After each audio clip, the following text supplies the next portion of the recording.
Глава 1. Проявление духа. Первое абстрактное ядро.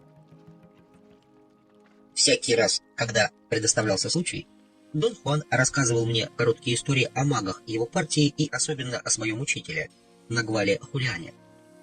Это были не истории в обычном смысле, а скорее описание поведения магов и особенностей их личности. Каждый из этих рассказов был рассчитан на то, чтобы пролить свет на какую-либо конкретную проблему моего ученичества. Я слышал те же истории от других 15 членов группы магов Дона Хуана, но никто из них не мог дать мне ясное представление о людях, которых они описывали.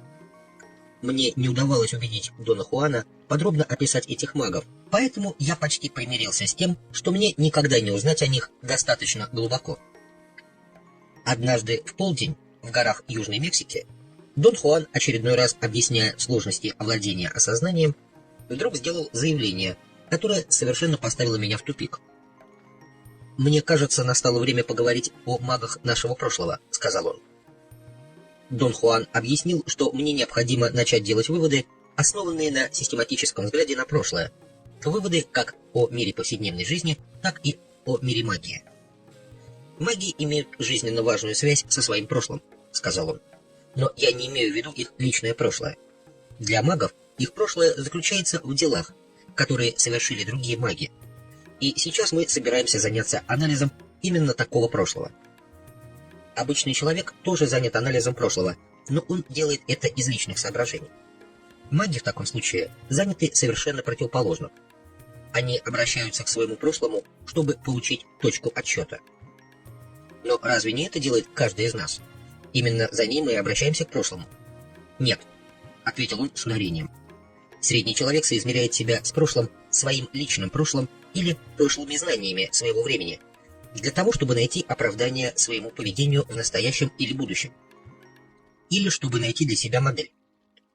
Только маги в своем прошлом действительно ищут точку отсчета. Может быть, Дон Хуан, я лучше пойму все это, если ты расскажешь мне, что подразумевают маги под точкой отсчета». «Для магов установить точку отсчета означает получить возможность изучения намерения», — ответил он. «Это и есть главная тема и цель нашей последней инструкции.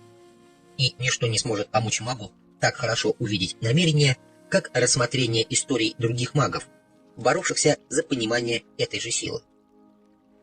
Он объяснил, что, исследуя свое прошлое, маги его линии тщательно просматривали основной абстрактный порядок своего учения. «В магии имеется 21 абстрактное ядро», — продолжал Дон Хуан. «И существует множество основанных на этом магических историй о нагвалях нашей линии, боровшихся за понимание духа. Настало время познакомить тебя с абстрактными ядрами и историями магов». Я ждал, что Дон Хуан начнет рассказывать мне эти истории, но он сменил тему и вернулся к объяснению овладения осознанием. «Погоди», — запротестовал я. «Как насчет магических историй? Разве ты не собирался их рассказывать?» «Конечно, собирался», — сказал он.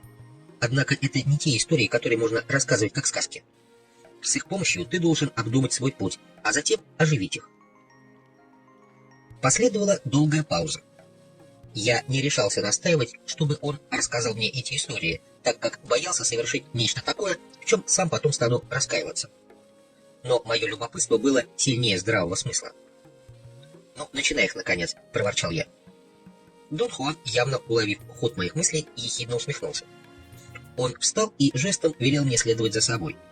До сих пор мы сидели на сухих камнях на дне оврага. Был полдень, но небо было темным и облачным. Низкие, почти черные дождевые облака плыли над вершинами гор к востоку. По сравнению с ними, на юге небо казалось ясным из-за высоких облаков. Ранее прошел сильный дождь, но потом он как будто спрятался в укромное место, оставив после себя только изморозь. Было холодно, и я, казалось, должен был продрогнуть до костей. Но мне было тепло. Сжимая в руках кусочек скальной породы, который дал мне Дон Хуан, я помнил, что это ощущение тепла при почти нулевой температуре хорошо мне знакомо, и все же оно снова и снова изумляло. Как только я начинал мерзнуть, Дон Хуан давал мне подержать ветку или камень, или клал пучок листьев мне под рубашку над грудью, и этого было достаточно, чтобы температура моего тела повысилась. Я пытался самостоятельно добиться такого же эффекта, но неудачно.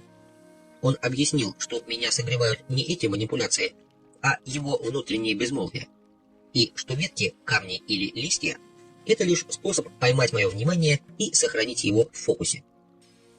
Мы быстро поднялись по крутому западному склону горы и достигли скального выступа на самой вершине, которая находилась у подножия еще более высокой горной цепи. С выступа я мог видеть, как туман надвигается на южный край, раскинувшиеся под нами долины. Низкие клочковатые облака, сползая с черно-зеленых горных вершин на западе, казалось, вплотную придвинулись к нам. После дождя, под темным облачным небом долины и горы на востоке и на юге были покрыты мантией зеленовато-черной тишины. «Это идеальное место для беседы», — сказал Дон Хуан, садясь на каменный пол укромной мелкой пещеры. Пещерка идеально подходила для того, чтобы мы могли сидеть там бок о бок. Наши головы почти касались свода, а спины удобно упирались о вогнутую поверхность каменной стены. Было так, словно пещеру намеренно вытесали, чтобы в ней уместились 2 человека нашей комплекции.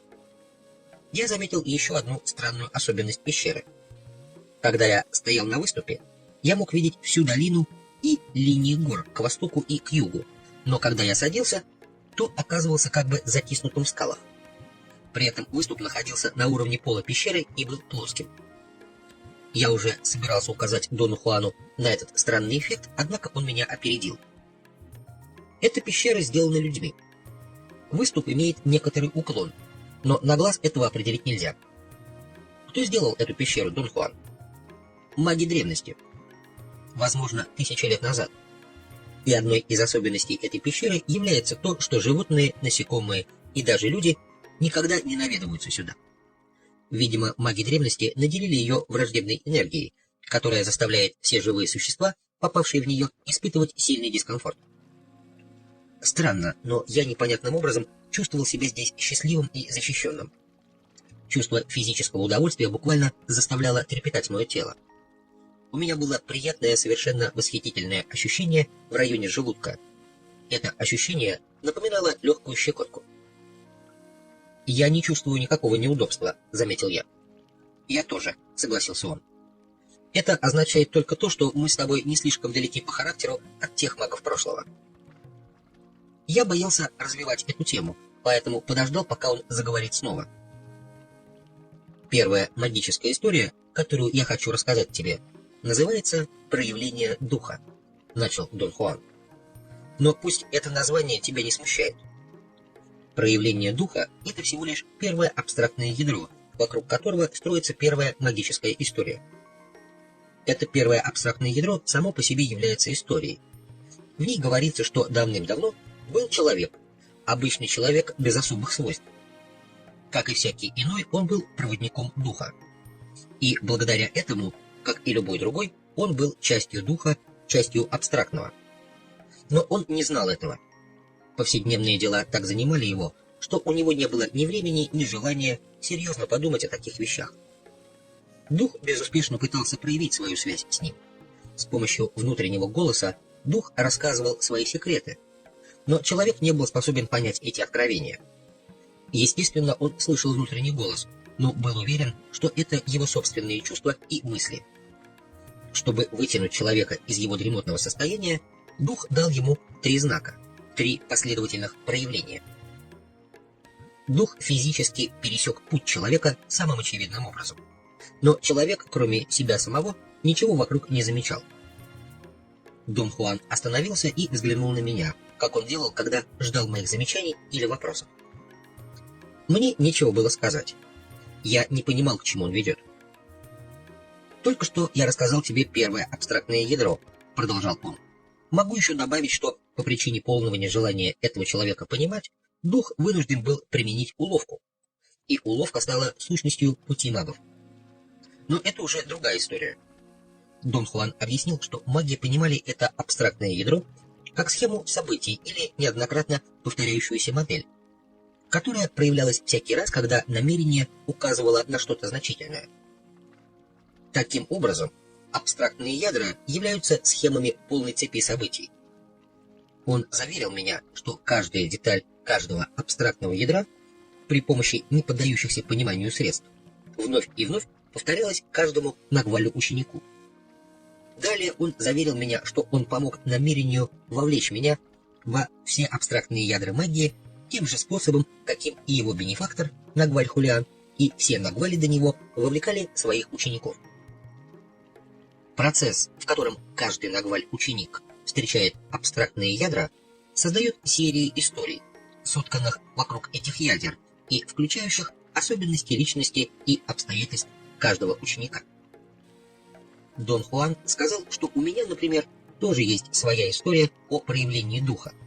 У него своя, у его бенефактора была своя собственная, как и у Нагваля, предшествовавшего ему, и так далее и тому подобное. Ничего не поняв, я спросил, какова же моя история о проявлении духа. «Если уж среди воинов и есть человек, знающий все свои истории, то это ты», — ответил он. «Ты ведь все эти годы записывал их. Но ты не заметил абстрактных ядер, ведь ты практический человек. Ты все делаешь лишь с целью усиления собственной практичности. И хотя ты записывал свои истории бесчисленное количество раз, ты не понимал, что в них есть абстрактное ядро. Поэтому все, что я пытаюсь показать тебе, и что нередко кажется тебе моей причудой, это обучение магии нерадивого и порой просто глупого ученика. До тех пор, пока ты будешь так смотреть на вещи, абстрактные ядра будут ускользать от тебя». «Ты прости меня, Дон Хуан», — сказал я, — «но твои утверждения весьма противоречивы. Что ты имеешь в виду?» «Я пытаюсь познакомить тебя с магическими историями», — ответил он. «Я никогда не говорил с тобой на эту тему специально, потому что по традиции это остается скрытым. Это последняя хитрость духа. Говорят, что когда ученик начинает понимать абстрактные ядра, он как бы кладет последний камень, который венчает и скрепляет пирамиду». Темнело, и казалось, что надвигается дождь. Я забеспокоился, что когда пойдет дождь, и если ветер будет дуть с востока, то мы промокнем в этой пещере. Я был уверен, что Дон Хуан понимает это, но он, казалось, игнорировал это обстоятельство. «Дождя не будет до завтрашнего утра», — сказал он. То, что я услышал ответ на свои мысли, заставило меня непроизвольно подскочить, и я ударился головой о потолок. Раздался глухой стук, и это было даже хуже, чем то, что при этом я ушибся. Дон Хуан покатился со смеху. Тотчас ушибленное место заболело, и я стал массировать его. «Твое общество доставляет мне столько же удовольствия, сколько мое, должно быть, в свое время доставляло моему бенефактору», — сказал он и снова засмеялся. Несколько минут мы молчали. Тишина вдруг показалась мне зловещей. Мне почудилось, что я слышу шорох нависших облаков, спускающихся к нам с более высоких гор. Потом я понял, что это тихонько дует ветер. С моего места в пещере он казался похожим на шепот человеческих голосов. «Я имел невероятно счастливую возможность быть учеником двух Нагвалей», — сказал Дон Хуан и нарушил гипнотическое воздействие, оказываемое на меня в этот момент ветром.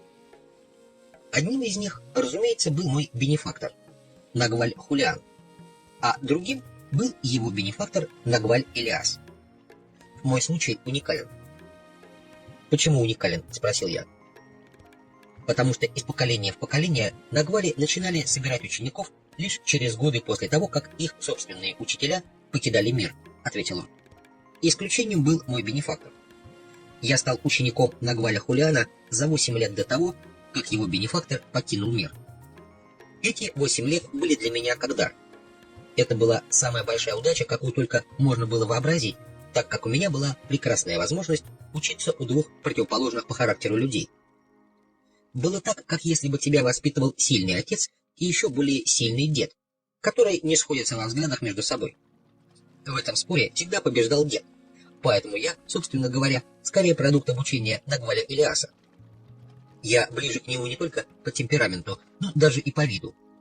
Однако большая часть работы по превращению меня из жалкого существа в безупречного воина была проделана моим бенефактором, Нагвалем Хулианом. «Опиши мне физический облик Нагваля Хулиана», — попросил я. «Знаешь, мне до сего дня трудно представить его», — сказал Дон Хуан.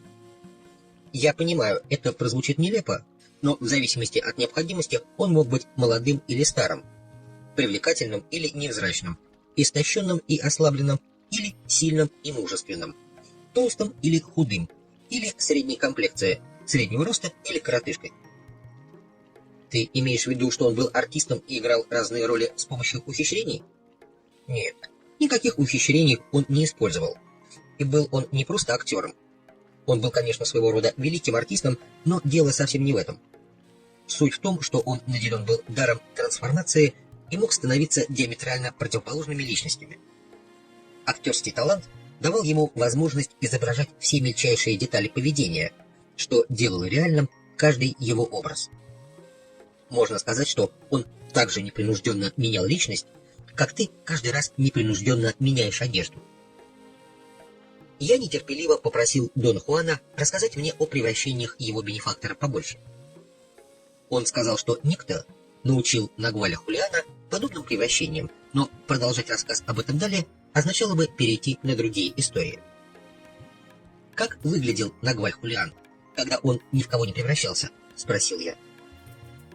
«Могу сказать только, что перед тем, как он стал Нагвалем, он был очень худым и мускулистым», — сказал Дон Хуан.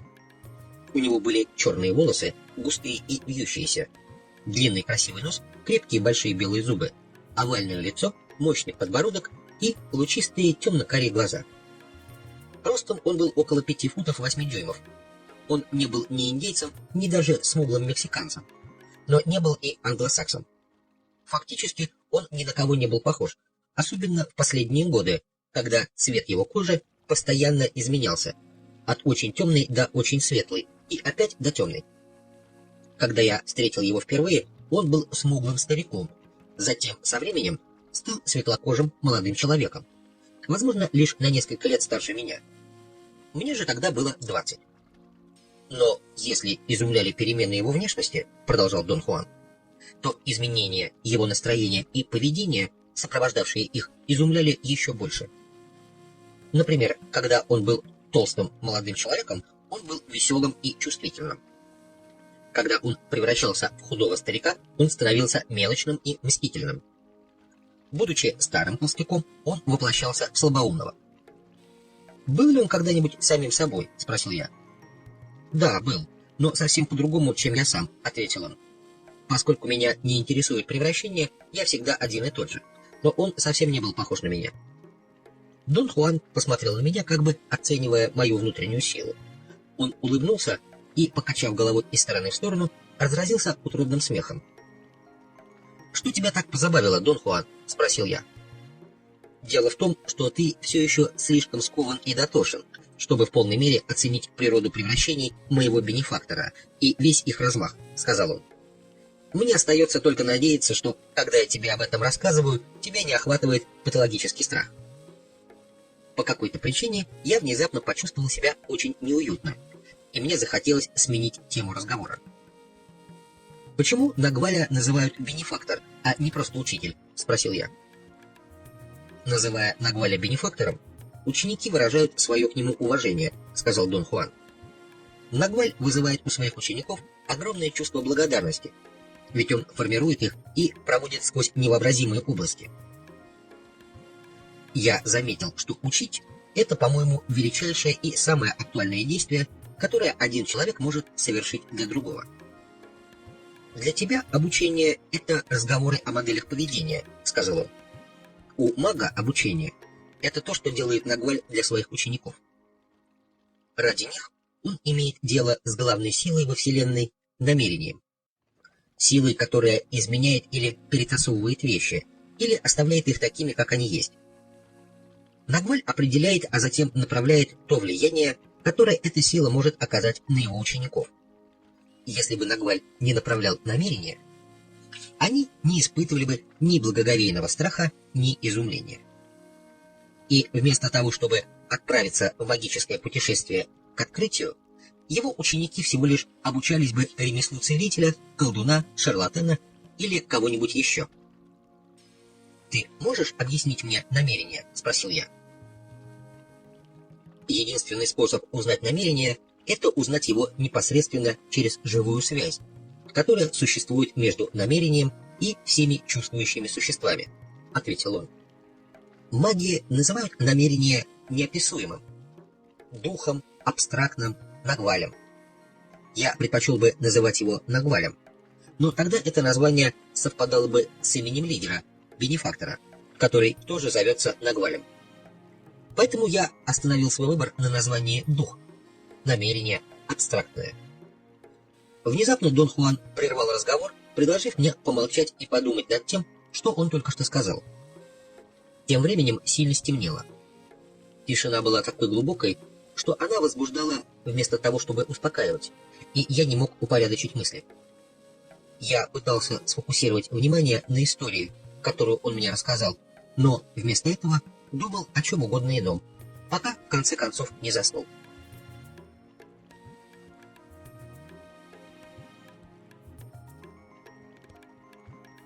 Безупречность Нагваля Илиаса. Не знаю, сколько времени я проспал в этой пещере. Голос Дона Хуана заставил меня вздрогнуть, и я проснулся. Он говорил, что первая магическая история, касающаяся проявления духа, является рассказом о взаимоотношении между намерением и Нагвалем. О том, как дух завлекает Нагваля, будущего ученика, и о том, как Нагваль должен оценивать его уловки, решая, принять их или отвергнуть. В пещере было очень темно. Маленькое пространство ощущалось весьма ограниченным. В обычном состоянии его размеры вызвали бы у меня приступ клаустрофобии. Но сейчас пещера действовала успокаивающе, рассеивала чувство раздражения и досады. И еще что-то в ее конфигурации поглощало эхо голоса Дона Хуана. Дон Хуан объяснил, что каждое действие, совершаемое магами, особенно Нагвалями, или направлено на усиление звена, связывающего их с намерением, или является реакцией, вызванной самим звеном. Поэтому маги, а особенно Нагвали, должны всегда быть бдительны к проявлениям духа. Такие проявления называются жестами духа или просто указаниями и знаками. Он повторил историю, которую я уже слышал от него. Рассказ о том, как он встретился со своим бенефактором, Нагвалем Хулианом. Два проходимца соблазнили Дона Хуана пойти работать на отдаленную гасиенду. Один из них, надсмотрщик гасиенды, подчинил себе Дона Хуана и фактически сделал его рабом. Будучи в отчаянном положении и не имея другого выхода, Дон Хуан бежал. Разъяренный надсмотрщик погнался за ним, догнал его на проселочной дороге, выстрелил Дону Хуану в грудь и бросил его умирать. Дон Хуан лежал без сознания на дороге, истекая кровью, когда мимо проходил Нагваль Хулиан. Используя свой дар целителя, он остановил кровотечение, забрал еще находившегося без сознания Дона Хуана домой и вылечил его. Нагваль Хулиан получил относительно Дона Хуана такие указания духа, как, во-первых, маленький смерч, который поднял конус пыли на дороге в паре метров от лежащего Дона Хуана. Вторым знаком была мысль, пришедшая Нагвалю в голову за минуту перед тем, как он услышал выстрел из винтовки в нескольких ярдах от себя. Настало время найти ученика Нагваля. Несколькими секундами позже дух дал ему третий знак. Когда он побежал, чтобы спрятаться, то столкнулся с убийцей и обратил его в бегство, таким образом помешав ему выстрелить в Дона Хуана вторично. Неожиданное столкновение с кем-либо — грубая ошибка, которую ни маги, ни тем более Нагвали не могут допускать никогда. Нагваль Хулиан немедленно оценил происшедшее. Когда он увидел Дона Хуана, то понял причину такого проявления духа. Это был двойной человек, идеальный кандидат в ученики Нагваля. Это вызвало у меня придирчивый рациональный интерес. Я захотел узнать, могут ли маги ошибочно интерпретировать знаки. Дон Хуан ответил, что, хотя мой вопрос звучит совершенно законно, он все же неуместен, как и большинство моих вопросов, потому что я задаю их, основываясь на своем опыте повседневной жизни. Поэтому они всегда касаются испытанных процедур, предписанных шагов и детализированных правил, но ничего общего не имеют с предпосылками магии. Он ответил, что недостатком моих рассуждений является то, что я никогда не связываю свой опыт с миром магов. Я возразил, что лишь очень немногое из моего опыта в мире магов имеет непрерывность, и поэтому я не могу воспользоваться этим опытом в своей повседневной жизни. Лишь очень немного раз, и то лишь тогда, когда я был в состоянии глубокого повышенного осознания, я вспоминал все. На обычно достигаемом мною уровне повышенного осознания единственным опытом, в котором имелась непрерывность между прошлым и настоящим, было мое знакомство с ним. Он резко ответил, что я вполне способен понять объяснение магов, поскольку уже испытывал предпосылки магии в обычном состоянии осознания. Более мягким тоном он добавил, что повышенное осознание не открывает всего до тех пор, пока все здание магического знания не будет выстроено целиком. Затем он ответил на мой вопрос о том, ошибаются ли маги в толковании знаков. Когда маг истолковывает знак, он знает его точное значение, не имея ни малейшего понятия о том, откуда приходит это знание. Это одно из самых непостижимых следствий связующего звена с намерением. Маги имеют возможность получать знания непосредственно. Надежность этих знаний зависит от прочности и четкости их связующего звена. Он сказал, что чувство, которое называют интуиция, это активизация нашей связи с намерением. И поскольку маги целенаправленно стремятся к пониманию и усилению этой связи, то можно сказать, что они интуитивно постигают все безошибочно и точно. Истолкование знаков – обычное для магов дело. Ошибки случаются лишь в случае вмешательства личных чувств, затуманивающих связь мага с намерением. В других случаях их непосредственное знание функционально и безошибочно. Некоторое время мы молчали. Внезапно он сказал: «Я хочу рассказать тебе историю о Нагвале Илиасе и проявлении духа. Дух дает знать о себе магу на каждом повороте, и особенно сильно это касается Нагвалей. Но это еще не все. На самом деле, дух открывает себя с одинаковой интенсивностью и постоянством любому человеку, но на взаимодействие с ним настроены только маги». Дон Хуан рассказал, как однажды Нагваль Илиас ехал на своей лошади в город и решил сократить путь, направив лошадь через кукурузное поле. Внезапно его лошадь шарахнулась, испуганная низко и быстро промелькнувшим соколом. Сокол пролетел всего лишь в нескольких сантиметрах от соломенной шляпы Нагваля. Тот немедленно спешился и стал озираться вокруг. Между высокими кукурузными стеблями он увидел странного молодого человека. Этот человек был одет в дорогой темный костюм, и поэтому казался здесь совершенно чужим. Нагвалю Илиасу был привычен вид крестьян или землевладельцев, но он никогда не видел элегантно одетого горожанина с явным пренебрежением к своему дорогому костюму и обуви, идущего по полям. Нагваль стреножил лошадь и пошел в сторону молодого человека. В полете сокола, как и в одежде мужчины, он узнал явные проявления духа, пренебречь которыми было невозможно. Он подошел совсем близко к молодому человеку и тут увидел, что тот преследовал юную крестьяночку, которая бежала несколькими метрами впереди него, увертываясь и смеясь. Было совершенно ясно, что эти двое прыгающих по кукурузному полю людей никак не могли принадлежать друг другу. Нагваль подумал, что мужчина мог быть сыном землевладельца, а женщина — служанкой в доме. Ему стало неловко наблюдать за ними, и он собирался повернуться и уйти, но тут через поле снова пронесся сокол, и на этот раз он коснулся головы молодого человека.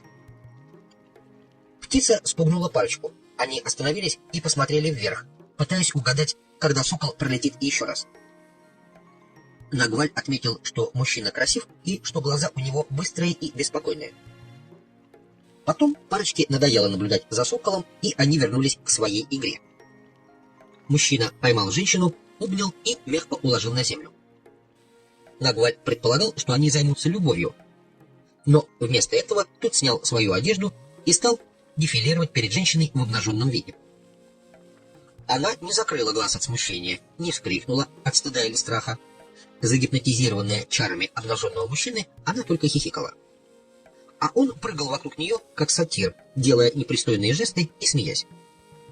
В конце концов, явно побежденная этим зрелищем, она издала дикий крик, вскочила и бросилась в объятия молодого человека.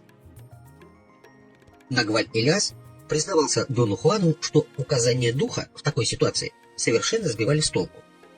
Было очевидно, что этот человек сумасшедший. В противном случае, зная, как крестьяне оберегают своих женщин, он не мог бы решиться соблазнить юную крестьянку средь бела дня в нескольких метрах от дороги, да еще и обнаженным. Дон Хуан рассмеялся и сказал мне, что в те дни снять одежду и вступить в сексуальные отношения средь бела дня в таком месте мог только сумасшедший или человек, отмеченный духом. Он добавил, что хотя это и не является чем-то необычным в наше время, но тогда, около 100 лет назад, люди были несравненно более сдержанными. Все это с первого взгляда убедило Нагваля-Элиаса, что молодой человек был одновременно и сумасшедшим, и отмеченным духом. Он беспокоился, что, случись здесь крестьяне, они в бешенстве линчуют парня на месте. Но никого не было. Нагвалю казалось, что время как бы остановилось.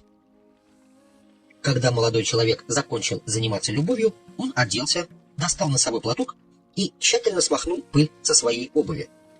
Все время давая девушке какие-то нелепые обещания, он направился своим путем. Нагваль-Элиас последовал за ним. Он следил за ним несколько дней и узнал, кто он такой. Его звали Хулиан, и был он актером. Впоследствии Нагваль видел его на сцене достаточно часто и понял, что актер явно отмечен харизматическим даром.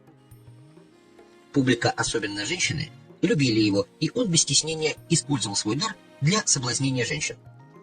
Следуя за ним, Нагваль не раз был свидетелем того, как актер использовал свою технику обольщения.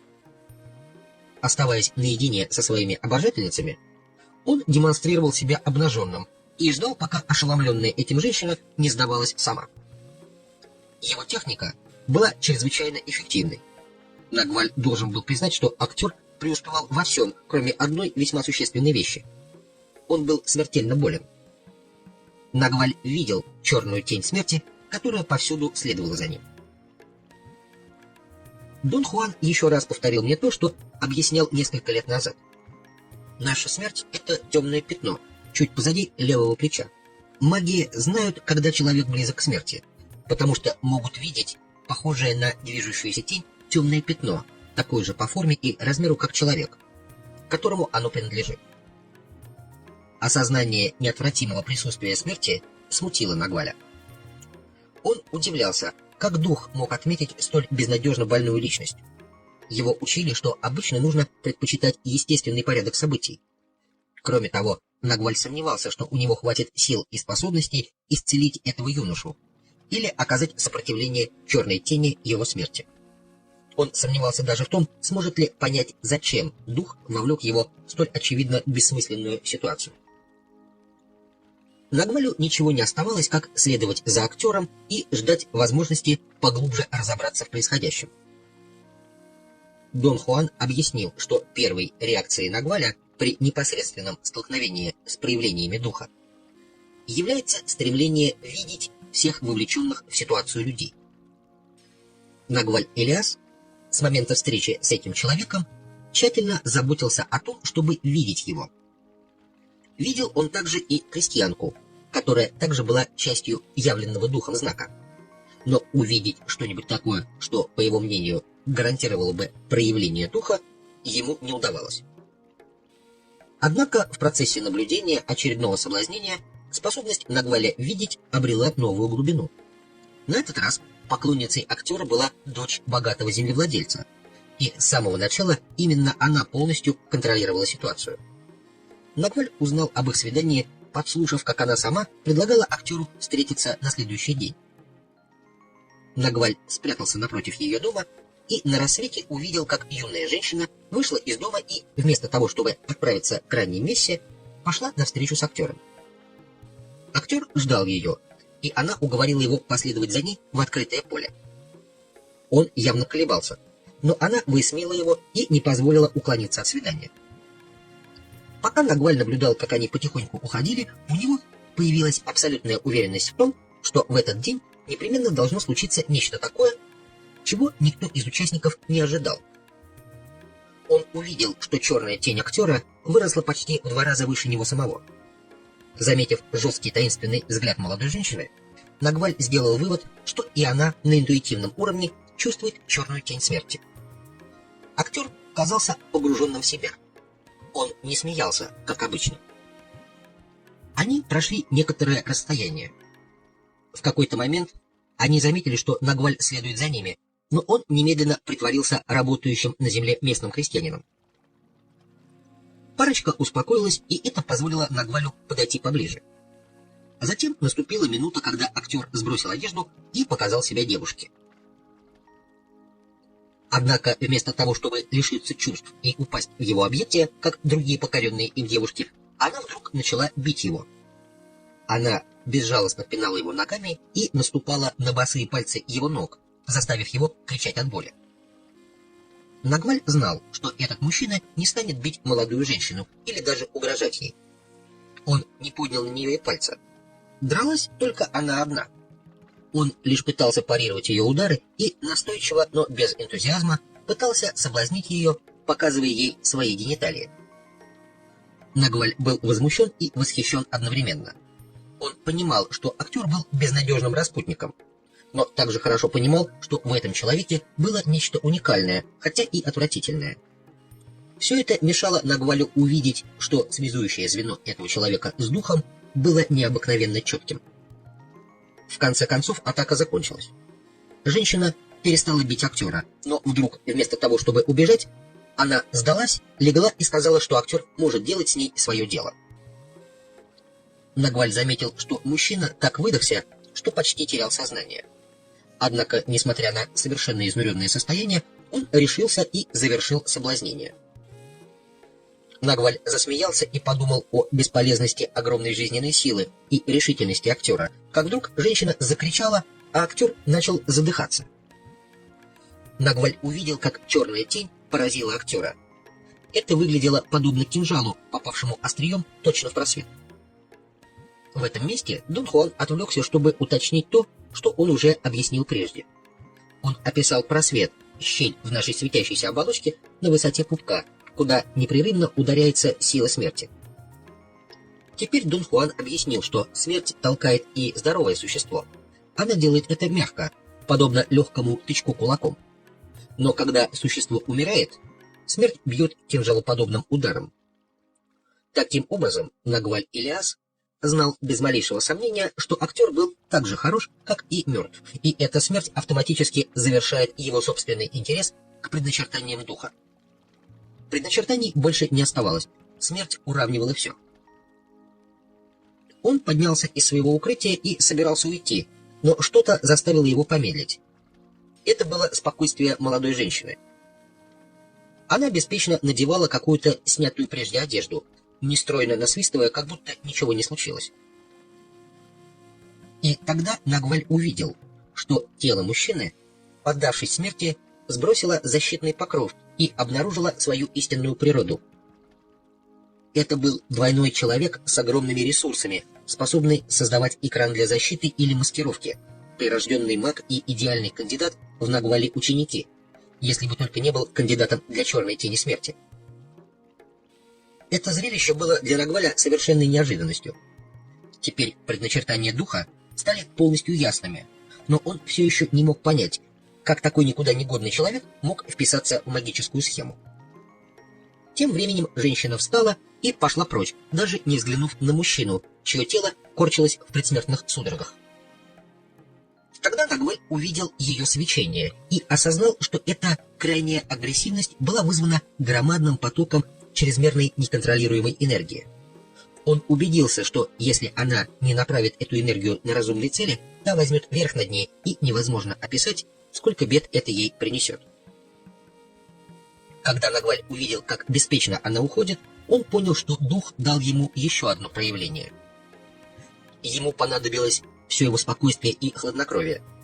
Предстояло действовать так, как если бы ему нечего было терять, и решительно вмешаться. В истинных традициях Нагвалей он решил бороться за невозможное, имея в свидетелях лишь дух.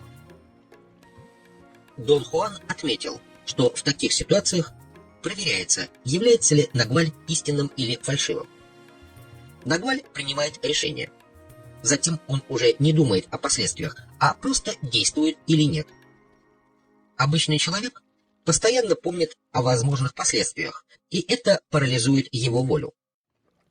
Приняв свое решение, Нагваль Ильяс спокойно направился к умирающему и вначале сделал то, что подсказывало ему тело, а не разум. Ударил по точке сборки мужчины и сместил его в состояние повышенного осознания. Он беспрестанно бил его снова и снова, пока, наконец, точка сборки не пришла в движение. Используя силу самой смерти, удары Нагваля заставили точку сборки переместиться в такое положение, где смерть уже не имела значения, и тогда он перестал умирать. К тому моменту, когда актер вновь стал дышать, Нагваль стал осознавать степень своей ответственности. Если человек сможет парировать силу своей смерти, ему необходимо будет оставаться в глубоком состоянии повышенного осознания, пока смерть не будет окончательно отражена. Прогрессирующее ухудшение его физического состояния означало, что его нельзя сдвинуть с места, иначе он немедленно умрет. Нагваль сделал единственно возможное в этих обстоятельствах. Построил вокруг его тела хижину. Затем в течение 3 месяцев он нянчился с полностью неподвижным человеком. Тут меня охватили рациональные сомнения, и вместо того, чтобы продолжать слушать рассказ Дона Хуана, я захотел узнать, как Нагваль Ильяс смог построить хижину на чужой земле. Я знал страсть сельских жителей к земле и сопутствующее ей чувство к своей земельной собственности. Дон Хуан заметил, что и его в свое время это очень заинтересовало, и Нагваль Ильяс объяснил, что возможным сделал это сам дух. Так бывает со всем, что предпринимает Нагваль, при условии, что он следует предначертаниям духа. Первое, что сделал Нагваль Ильяс, когда актер снова начал дышать, это побежал следом за молодой женщиной. Она была важной частью проявления духа. Он настиг ее не очень далеко от места, где лежал еле живой актер. Вместо того, чтобы говорить ей о бедственном положении мужчины и пытаться убедить ее помочь ему, он снова принял на себя полную ответственность за свои действия и прыгнул на нее, как лев, нанеся ей мощный удар по точке сборки. Эти двое, и она, и актер, были способны устоять перед ударами жизни или смерти. Ее точка сборки сместилась, но, сдвинувшись с места, начала беспорядочно перемещаться. Нагваль отнес девушку туда, где лежал молодой актер. Затем он потратил целый день, пытаясь спасти ее от потери рассудка, а мужчину от потери жизни. Когда он вполне удостоверился в некоторой степени контроля над событиями, то пришел к отцу девушки и сказал, что в его дочь попала молния, в результате чего она на время сошла с ума. Он привел отца к месту, где она лежала, и сказал, что неизвестный молодой человек принял полный заряд молнии на свое тело и спас девушку от неминуемой смерти, но сам пострадал до такой степени, что его нельзя сдвигать с места. Благодарный отец помог Нагвалю построить хижину для человека, который спас его дочь. И за 3 месяца Нагваль совершил невозможное.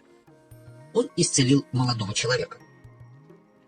Когда пришло время уходить, чувство ответственности Нагваля и его долг потребовали предупредить молодую женщину о ее чрезмерной энергии и о вредных последствиях этого для ее жизни и благополучия.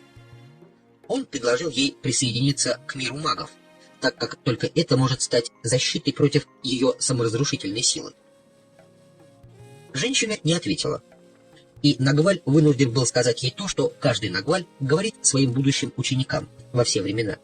Маги говорят о магии как о волшебной таинственной птице, которая на мгновение останавливает свой полет, чтобы дать человеку надежду и цель. Маги живут под крылом этой птицы, которую они называют птицей мудрости, птицей свободы. Они питают ее своей преданностью и безупречностью. Он рассказал ей, что маги знают. Полет птицы свободы — это всегда прямая линия. У нее нет возможности сделать круг. Нет возможности поворачивать назад и возвращаться. И птица свободы может сделать только 2 вещи: взять магов с собой или оставить их позади. Поговорить об этом и с молодым актером Нагваль Ильяс не смог. Тот все еще был очень болен. У молодого человека не было большого выбора. Нагваль только сказал ему, что если он хочет вылечиться, то должен безоговорочно следовать за ним. Актер принял условия немедленно. В день, когда Нагваль, Илиас и актер собирались отправиться домой, молодая женщина молча ждала на окраине города. Казалось, она просто вышла проводить их. Нагваль прошел, не глядя на нее, но актер, которого несли на носилках, сделал попытку попрощаться. Она засмеялась и, не говоря ни слова, присоединилась к партии Нагваля. У нее не было ни сомнений, ни проблем насчет того, что у нее не будет другого шанса, что птица свободы или уносит магов с собой, или оставляет их позади. Дон Хуан заметил, что в этом не было ничего удивительного. Сила Нагваля была столь сокрушительной, что он был практически неотразим. Нагваль Илиас имел глубокое влияние на этих двух людей. На протяжении 3 месяцев он ежедневно взаимодействовал с ними и приучал их к своей последовательности, беспристрастности, объективности. Они были очарованы его спокойствием и, превыше всего, его полной самоотдачей. Посредством своих действий и своего примера Нагваль Илиас дал им устойчивый взгляд на мир магов, как на защищающий и поддерживающий, хотя и крайне требовательный. Это был мир, в котором допускалось очень немного ошибок. Затем Дон Хуан напомнил мне о том, что я слышал от него уже много раз, но о чем постоянно ухитрялся не думать.